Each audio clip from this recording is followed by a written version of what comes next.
Thanks, Pat. How are you? Good, mate. Good to see you, mate. Thank you. Joe was saying that the short camp has gone well. Maybe the shorter, the more intense, maybe over a shorter period helps and suits him at the moment. You know, I think that like 5 weeks is obviously not the number, but you know, the fact that we just came off a 12-week camp and he had 2 weeks off, he didn't need any more than 5 weeks in Vegas and 2 weeks here tapering off to be ready for this fight. He's in very, very good shape. You know, moving forward, I think a good number for us is probably somewhere between 7 and 9 weeks. Okay. Yeah. He was saying that maybe defence was one of the things that he's been working quite hard on recently. Yeah. Is that something you want to see? Yeah, we're always working on defence, but I think after the Tacken fight, we've worked on a lot more defensive patterns, a lot more head movement. Joe's been staying down with his punches, particularly in sparring, far better than I've seen in the last 3 years. So they're all things that I'm very, very happy about for this training camp. When you look back at the tape of Joe's fight against Tacken, what do you take out of it?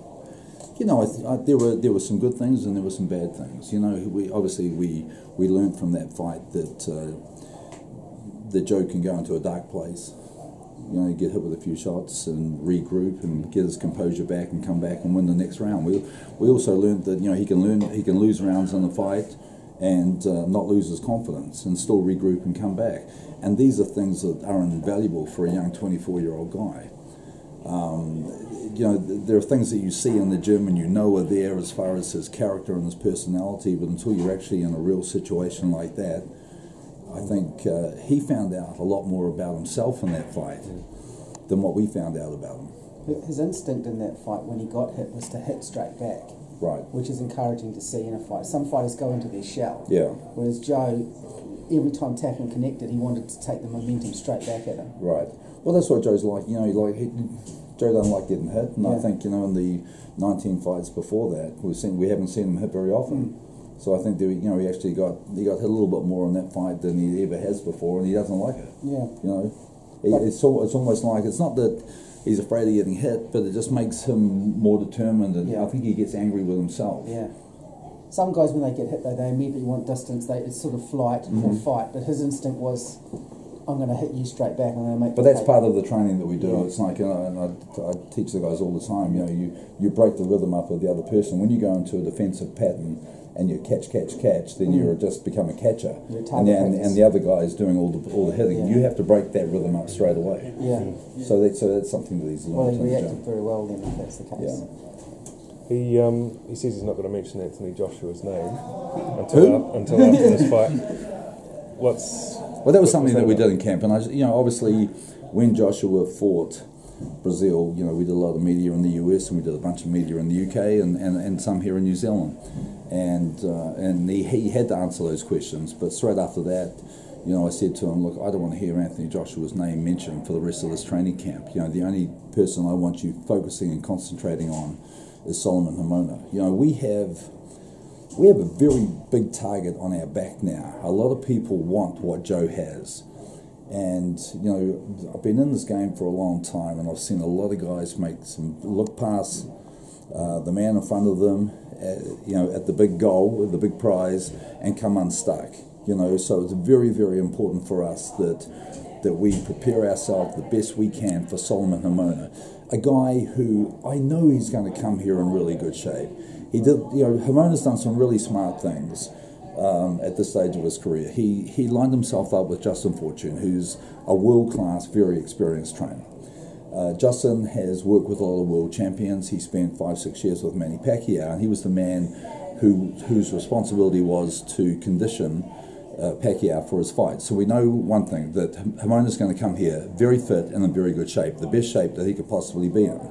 We also know with Justin Fortune that Haumono is going to have a very good game plan for this fight. So, you know, I'm excited. I think it's a good challenge. We know that Haumono has a very good right hand. So one punch can change the whole outcome of a fight. And, you know, if Haumono or anyone else that's in front of us, if they're able to beat Joe at the moment, you know, there's massive upside for them moving forward, which makes them very, very dangerous.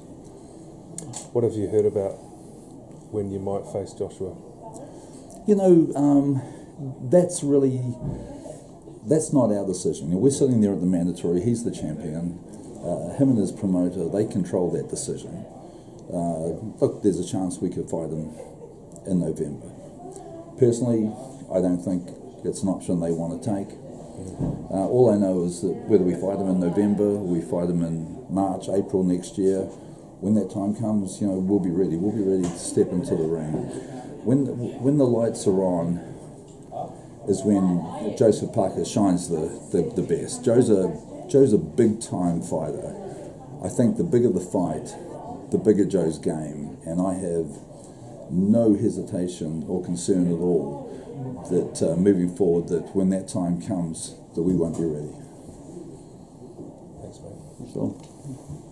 I'll just take the audio. It's easy. Kevin, you must be pretty excited about the Parker fight taking place in your hometown, Christchurch. You must have some good memories back home in Christchurch. Well, Christchurch it's where it all began for me. My first fight as a 9-year-old there. My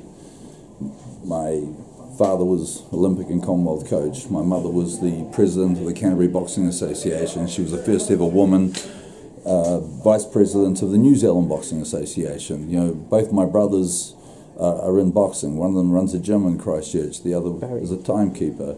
So the Barry name has been synonymous with boxing in Christchurch for years. So I'm very excited. For the 12 years I spent with David Tua, we tried several times to put a fight together in Christchurch, but it just never happened. And now in my 4th year with Joe, it's happened. And right at the time where Joe's getting ready for a heavyweight title fight. So, this could very well be our last fight in New Zealand before we fight for the title. So it's very, very special and something that I'm bloody excited about. Okay, cool. Solomon, he seems like a strong and tough, durable opponent. What do you think about Solomon as a fighter? I think Solomon's a very good athlete. Solomon is a competitor. I think when we look at what he's done in football and what he's done in boxing, it's a guy who always prepares himself very well. It's a guy who has performed at the highest level, and as you heard me say before, he's teamed up with a very good coach, which I believe will bring the best of Solomon out. And it's been a relatively short 5-week training camp in Las Vegas. How do you find those? Do you prefer those as compared to the 12-week camp you had against Tacken? Well, you can't do back-to-back 12-week camps. Yeah. After a camp so long, it was obvious that our next camp would be a much shorter camp. Joe had 2 weeks off on holiday, and so he came back into camp in very good shape. So we did not need to spend a lot of time there. Okay, the IBF has recently announced that the champion Joshua must face Parker by January 9th, 2017. Has this fight for the heavyweight title come around faster than expected? Sure. When we first started working together in March of 2013, there's no way I thought that we'd be this early in Joe's career, 3.5 years into his career, in a position to fight for the heavyweight title. But Joe is he's brushed aside every test that we've put in front of him. He has matured and developed. He's got bigger and better and stronger. And with his fists and taking on every challenge that we put in front of him, he's worked his way to that #1 mandatory position. I think the people must be underestimating him. The TAB odds heavily favor Joshua, and it's $8 for Parker. Mm-hmm. Does this motivate Joseph to be regarded as the underdog? We don't watch odds. It doesn't matter, does it? No, it doesn't matter. When the bell goes, it doesn't matter if you're 100-1 underdog. You still have to fight. Yeah, because I'm getting ready to put a lot of money on Joseph, so... Good work. Yeah. Hey, thank you very much. Thanks for your time. Honored to talk to you. You need to relax, mate. You're like this. Eventually. One day at a time. Good on you, Josh. Thank you.